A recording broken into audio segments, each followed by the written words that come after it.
Hi అండి, అందరికీ నమస్తే. వెల్కమ్ టు శ్యామ్లా వంటిల్లు. ఎటువంటి క్రీమ్లు వాడకుండా ఓన్లీ మూడే పదార్థాలు ఉపయోగించి సింపుల్ గా ఈజీగా టేస్టీగా ఈ ఐస్ క్రీమ్ అయితే ప్రిపేర్ చేసుకోవచ్చు.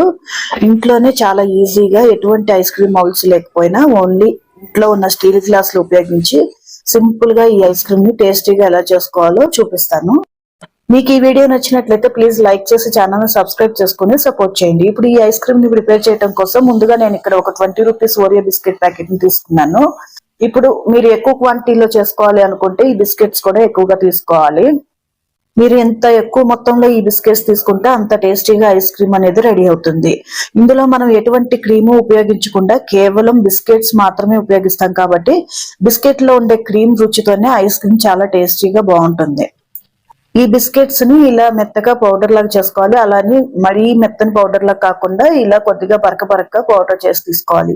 మిక్సీలో మాత్రం వేయొద్దండి, చేత్తోనే చేసుకోండి. ఆ తర్వాత మిక్సింగ్ కోసం ఒక బౌల్ తీసుకుని దానిలోకి కాచి చల్లార్చుకున్న పాలని 1.5 కప్పు వరకు తీసుకున్నాను. ఇప్పుడు దీనిలోకి చిన్న గుంట స్పూన్ తీసుకుని దాంతో 1 స్పూన్ వరకు కండెన్స్డ్ మిల్క్ వాడుతున్నాను. ఈ కండెన్స్డ్ మిల్క్ మీ దగ్గర ఉంటే వేసుకోవచ్చు, లేదు అంటే ఈ ప్లేస్ లో పంచదారైనా యూస్ చేసుకోవచ్చు.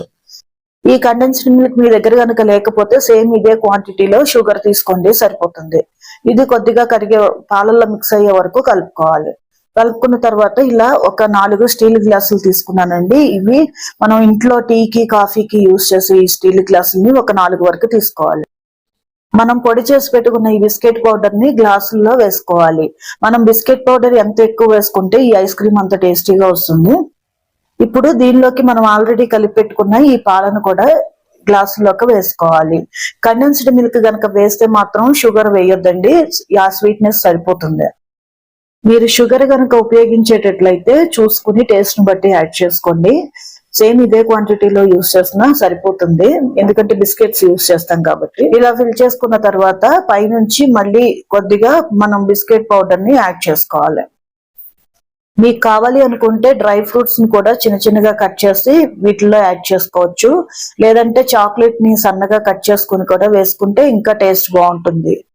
నేనైతే ఇక్కడ కేవలం 3 పదార్థాలతో ఐస్ క్రీమ్ ప్రిపేర్ చేస్తున్నాను. ఆ తర్వాత ఇలా సిల్వర్ ఫాయిల్ తో కవర్ చేసుకోవాలి.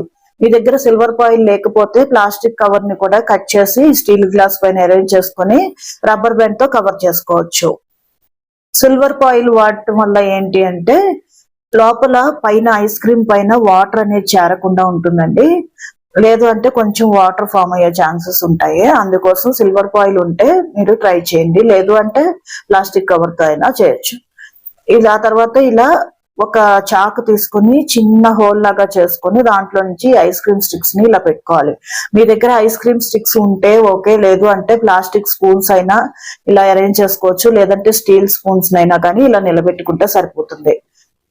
ఇలా రెడీ అయిన ఐస్ క్రీమ్స్ ని ఫ్రీజర్ లో పెట్టేసుకుని ఒక 8 అవర్స్ పాటు వదిలేయాలి. ఒక 8 అవర్స్ తర్వాత బయటికి తీసుకుని ఇలా మనం పైన అరేంజ్ చేసుకుని ఈ సిల్వర్ ఫాయిల్ ని తీసేస్తే టేస్టీ ఐస్ క్రీమ్ అనేది రెడీ అయిపోతుంది. ఇప్పుడు ఈ ఐస్ క్రీమ్ గ్లాస్ ని కొంచెం ఒక 30 సెకండ్స్ పాటు వాటర్ లో పెట్టుకుంటే మనకి ఐస్ క్రీమ్ ఈజీగా రిమూవ్ అయిపోతుంది. ఎక్కువసేపు వాటర్ లో ఉంచొద్దండి, వాటర్ లో ఎక్కువసేపు ఉంచేస్తే ఐస్ క్రీమ్ మెల్ట్ అయిపోయే ఛాన్స్ ఉంటుంది. ఒక 30 సెకండ్స్ పాటు అలా ఉంచేసేస్తే ఈజీగా ఐస్ క్రీమ్ అనేది గ్లాస్ నుంచి రిమూవ్ అయిపోతుంది. ఇలా మిగిలిన గ్లాసుల నుంచి కూడా ఐస్ క్రీమ్ ని ఇదే పద్ధతిలో ఈజీగా రిమూవ్ చేయొచ్చు. అంతేనండి, చాలా సింపుల్ గా ఈజీగా 3 పదార్థాలు ఉపయోగించి ఇంట్లోనే టేస్టీగా మనం ఐస్ క్రీమ్ ని ప్రిపేర్ చేసుకోవచ్చు. ఎంతో సింపుల్ గా ఇంట్లో ఉన్న వాటితోని ఈజీగా ఐస్ క్రీమ్ ని ఎలా ప్రిపేర్ చేసుకోవాలో చూసారు కదా. నచ్చినట్లయితే తప్పకుండా ట్రై చేయండి, పిల్లలు కూడా చాలా ఇష్టపడతారు. ఈ వీడియో మీకు ఎలా అనిపించింది అనేది కామెంట్ సెక్షన్ లో నాకు కామెంట్ చేయండి. అలాగే వీడియోని లైక్ చేసి ఛానల్ ని సబ్స్క్రైబ్ చేసుకొని సపోర్ట్ చేయండి. అలాగే మీ ఫ్రెండ్స్ అండ్ ఫ్యామిలీ మెంబర్స్ కి ఈ వీడియోని షేర్ చేయండి. వీడియోని చూస్తున్నారు కానీ సబ్స్క్రైబ్ చేయట్లేదండి, దయచేసి సబ్స్క్రైబ్ చేసుకొని ఛానల్ కి సపోర్ట్ ఇవ్వండి. ఉంటానండి, థ్యాంక్ యూ.